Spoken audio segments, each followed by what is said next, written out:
নমস্কার, চ্যানেল রূপা মুখার্জিতে আপনাদের সকলকে জানাই স্বাগত। আজকের এই ভিডিওতে আমরা আলোচনা করব একটি অত্যন্ত গুরুত্বপূর্ণ আপডেট নিয়ে। ডিএ বা ডিয়ারনেস অ্যালাওয়েন্স সংক্রান্ত বড় সিদ্ধান্ত নেওয়া হয়েছে রাজ্য সরকারের পক্ষ থেকে, বিশেষ করে যারা সরকারি কর্মচারী বা পেনশনভোগী ছিলেন এবং এখন আর জীবিত নেই, তাদের পরিবারদের জন্য এসেছে বড় স্বস্তির খবর। চলুন পুরো বিষয়টি আমরা বিস্তারিতভাবে জেনে নিই।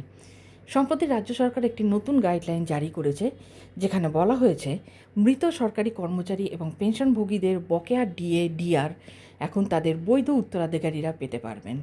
এর আগে অনেক ক্ষেত্রে দেখা যেত কর্মচারী বা পেনশনভোগী মারা গেলে তাদের প্রাপ্য ডিএর টাকা আটকে যেত বা পাওয়া যেত না, কিন্তু এই নতুন নির্দেশিকার মাধ্যমে সরকার পরিষ্কার করে দিয়েছে এই বকেয়া টাকা নষ্ট হবে না, বরং পরিবারের সদস্যদের দেওয়া হবে। এই গাইডলাইনে কিছু গুরুত্বপূর্ণ বিষয় উল্লেখ করা হয়েছে। প্রথমত, মৃত কর্মচারী বা পেনশনভোগীর বৈধ উত্তরাধিকারীদের আবেদন করতে হবে। দ্বিতীয়ত, প্রয়োজনীয় ডকুমেন্টস লাগবে, যেমন মৃত্যু সনদ, উত্তরাধিকার প্রমাণপত্র, ব্যাংক ডিটেলস ইত্যাদি জমা দিতে হবে। তৃতীয়ত, যদি একাধিক উত্তরাধিকারী থাকে তাহলে নির্দিষ্ট নিয়ম মেনে টাকা ভাগ করা হবে। চতুর্থত, প্রশাসনকে নির্দিষ্ট সময়ের মধ্যে এই প্রক্রিয়া সম্পূর্ণ করতে বলা হয়েছে। এই সিদ্ধান্তের ফলে বহু পরিবার উপকৃত হবে। অনেক ক্ষেত্রে দেখা গেছে কর্মচারী জীবিত অবস্থায় ডিএ বকেয়া রয়ে গেছে, কিন্তু মৃত্যুর পরে সেই টাকা পরিবার পাননি।